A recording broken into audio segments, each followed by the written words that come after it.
सिल्लोडमध्ये gas refilling करताना स्फोट होऊन तिघे गंभीर तर एका शेळीचा मृत्यू झाल्याची घटना ताजी असताना छत्रपती संभाजीनगर शहरात अवैध गॅस रिफिलिंग सेंटर सर्रास सुरू. पोलीस आणि पुरवठा विभागाचं ढोंगी सोंग.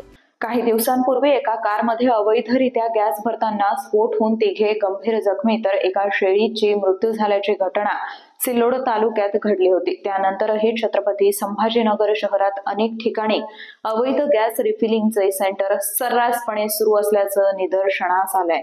त्यामुळे जीवितहानी होण्याची शक्यता निर्माण झाली आहे, तर पोलीस आणि पुरवठा विभागावर प्रश्न उपस्थित होतोय. आठवडाभरापूर्वी एका कारमध्ये अवैधरित्या गॅस भरताना झालेल्या भीषण स्फोटात गॅस भरणारे पिता-पुत्र गंभीर जखमी तर शेळी मरण पावल्याची घटना सिल्लोड तालुक्यात आझाद नगर इथं घडली होती. या अपघातात जखमी झालेल्या जखमींची शेख आझम नबी शेख, नबी अमीर शेख आणि शेख असद अकील अशी नावं आहेत.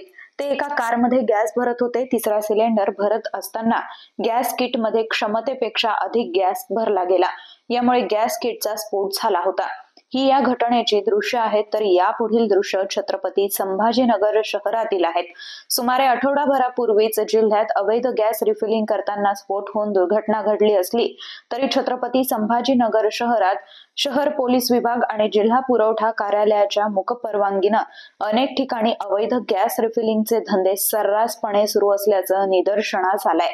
त्यापैकी एक वेदांतनगर पोलीस ठाण्याच्या हद्दीत रेल्वे स्थानक उड्डाणपुलानजीक शासकीय मुद्रणालयाच्या जुन्या गोडाऊन समोर प्रशासनाच्या नाकावर टिच्चून सुरू आहे.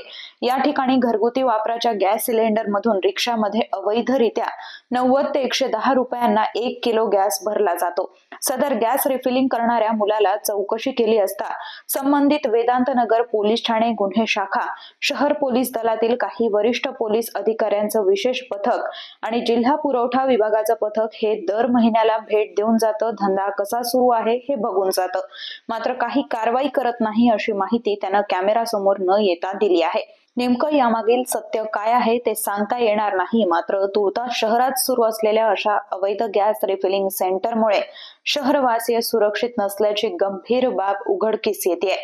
एडीएनच्या या बातमीबाबत आपल्या प्रतिक्रिया कमेंट बॉक्समध्ये नोंदवाव्यात आणि चॅनल सबस्क्राईब करायला विसरू नका.